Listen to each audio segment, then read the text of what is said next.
आयशा को लाइब्रेरी से बहुत प्यार था। पुरानी किताबों और स्याही की खुशबू उसे मदहोश कर देती थी। वो घंटों तक शेल्व्स में खोई रहती, किताबों को ऐसे चुनती जैसे कोई अनमोल खजाना हो। लाइब्रेरी उसकी पनाहगाह थी, कहानियों से भरी एक शांत दुनिया जो खोजे जाने का इंतजार कर रही थी। पुराने लाइब्रेरियन मिस्टर दास उसे अच्छी तरह जानते थे। वो अक्सर उसका मार्गदर्शन करते।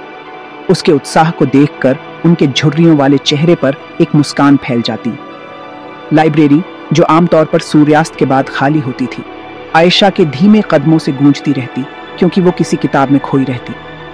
ऐसी ही एक देर शाम की बात है जब उसने इसे महसूस किया, एक मौजूदगी। ठंडी हवा का झोंका उसकी गर्दन से टकराया, जिससे उसकी रीढ़ की हड्डी में सिहरन दौड़ गई। आयशा ने इसे नजरअंदाज कर दिया, इसे पुरानी इमारत की शरारत समझकर। फिर भी बेचैनी की भावना ने उस पर कब्जा कर लिया। जैसे ही वो ऊपर वाली शेल्फ से एक किताब लेने के लिए आगे बढ़ी, उसके नीचे रखी सीढ़ी लड़खड़ा गई। आयशा घूमी, उसकी नजर अंधेरे गलियारों में घूम रही थी। वहां कोई नहीं था। उसने पुकारा, उसकी आवाज कांप रही थी, कौन है वहां? जवाब में बस पन्नों की सरसराहट सुनाई दी, क्योंकि हवा का एक झोंका लाइब्रेरी से होकर गुजरा। डर ने उसे अपनी चपेट में ले लिया। वो सीढ़ी से नीचे उतरी, उसके पैर कांप रहे थे। फिर से फुसफुसाती हुई आवाज आई, इस बार करीब से, डरो मत बच्ची, मेरा कोई बुरा इरादा नहीं है। आयशा की नजरें इधर उधर भागी, आवाज का स्रोत खोज रही थी। उसने देखा कि लाइब्रेरी के पीछे, रिस्ट्रिक्टेड सेक्शन के पीछे, एक हल्की सी रोशनी थी। अपनी हिम्मत जुटाकर वो धीरे धीरे रोशनी की ओर बढ़ी। रोशनी एक धूल भरी मेज पर खुली हुई एक किताब से निकल रही थी। भूत एक बूढ़े आदमी का था, जिसकी आंखें दयालु थीं और सफेद दाढ़ी थी। उसने ऐसे कपड़े पहने थे जो सदियों पुराने लग रहे थे। उसने आयशा को देखा, उसके होंठों पर एक उदास मुस्कान थी। मैं देख रहा हूं कि तुमने मेरी पनाहगाह ढूंढ ली है, वो फुसफुसाया। आयशा अभी भी डरी हुई थी, लेकिन उसने अपने ऊपर एक अजीब सी शांति छाते हुए महसूस किया। आप कौन हैं? उसने पूछा। उसकी आवाज बस एक फुसफुसाहट थी। मैं बस एक भूली हुई आत्मा हूं, भूत ने आह भरी। इस लाइब्रेरी से हमेशा के लिए बंधा हुआ हूं। उसने खुली किताब की ओर इशारा किया। यह किताब, इसमें मेरी कहानी है, मेरी अधूरी धुन। उत्सुक होकर आयशा करीब आई। आपकी कहानी? उसने पूछा। भूत ने सिर हिलाया। उसका भूतिया हाथ किताब के पुराने कवर पर रखा हुआ था। प्यार, बिछोह और पछतावे की कहानी। उसकी आवाज, जो अनकहे दुख से भरी थी, ने आयशा को अपनी ओर खींच लिया। उसने भूत और उसकी अधूरी कहानी के साथ एक अकथनीय संबंध महसूस किया। भूत ने अपना परिचय मिस्टर अनिकेत के रूप में देते हुए अपनी कहानी शुरू की। वह एक विद्वान, एक इतिहासकार था, जो माया नाम की महिला से बेहद प्यार करता था। उन्होंने ज्ञान के लिए, भूली हुई कहानियों को उजागर करने के लिए एक जुनून साझा किया। उसने उनके सपनों, उनकी आकांक्षाओं के बारे में बताया कि वे दुनिया की यात्रा करें, कहानियों को इकट्ठा करें और उन्हें आने वाली पीढ़ियों के लिए संरक्षित करें। लेकिन किस्मत को ऐसा लग रहा था कुछ और ही मंजूर था। माया बीमार पड़ गई। हर गुजरते दिन के साथ उसकी रोशनी कम होती गई। अनिकेत उसे बचाने के लिए बेताब, अपना सारा समय और ऊर्जा इलाज खोजने में लगा देता है। उसने अथक प्रयास किया, लेकिन उसके प्रयास निरर्थक साबित हुए। माया चल बसी, उसे दिल टूटा और अकेला छोड़कर। मैं उसके बिना दुनिया के बारे में सोच भी नहीं सकता था, अनिकेत फुसफुसाया। उसकी आवाज फटी जा रही थी। तो मैंने खुद को अपने काम में दफन कर लिया, लिखित शब्द में सांत्वना मांगी। पछतावा? आयशा ने धीरे से पूछा। अनिकेत ने सिर हिलाया। उसका रूप थोड़ा धुंधला पड़ गया। मैंने उसे कभी नहीं बताया कि वो मेरे लिए कितनी मायने रखती थी।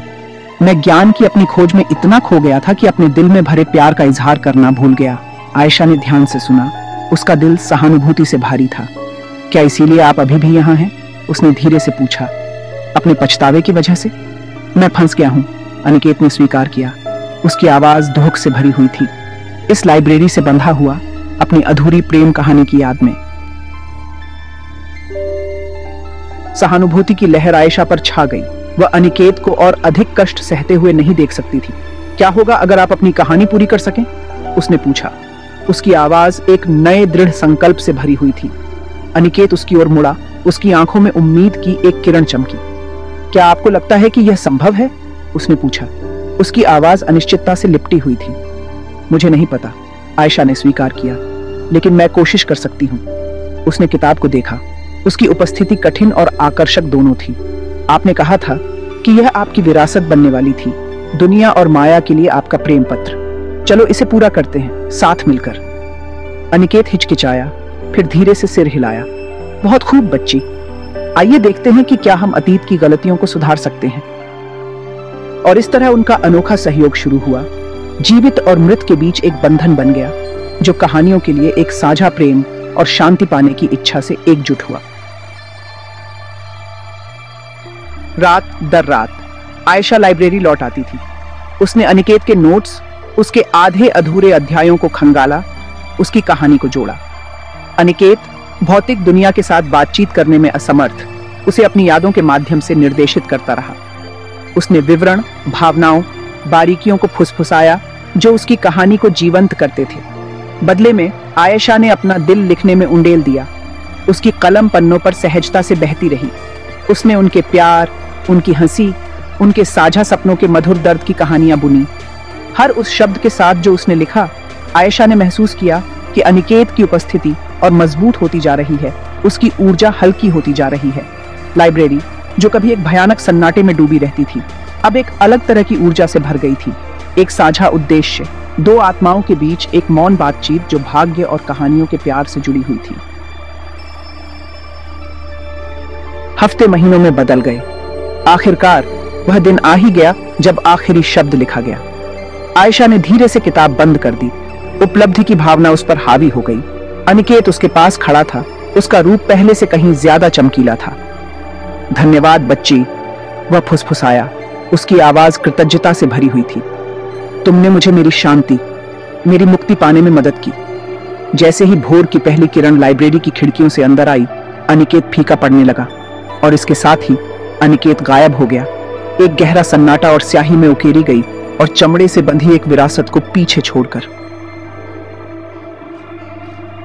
आयशा बहुत देर तक वहीं बैठी रही।